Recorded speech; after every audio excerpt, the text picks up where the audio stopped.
সবই তো এখানে বাইনারি হয়। এখানে বন্যার চোখ আছে।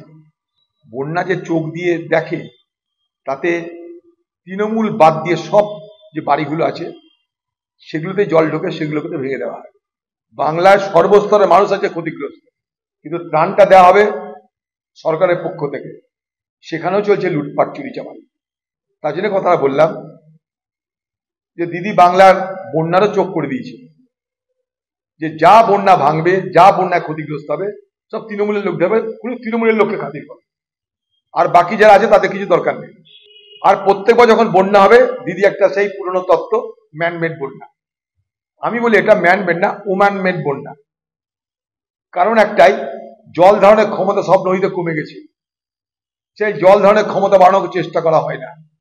চাতক পাখি যেমন বর্ষার জলের জন্য অপেক্ষা করে থাকে, তৃণমূল দলের ঠিকাদাররা সেরকম এই বন্যা আর ভাঙনের জন্য অপেক্ষা করে থাকে। বন্যা আর ভাঙন হওয়া মানে ঠাকুর রামকৃষ্ণ স্বর্গ থেকে মর্তে নেমে আসে, দিয়ে বলে টাকা মাটি, মাটি টাকা, খালি মাটি ফেলবার চুরি করে। তাই বাংলা জুড়ে বন্যাকে সামনে রেখে, ভাঙনকে সামনে রেখে সর্বত্র চুরি বাটপারি করার নতুন দিগন্ত দিদিভাই খুলে দিয়েছে। প্রতি বছর আপনি বলেন ম্যানমেড, 14 বছর না 15 বছর কতদিন আছেন জানেন না আপনি, গুনে নেবেন।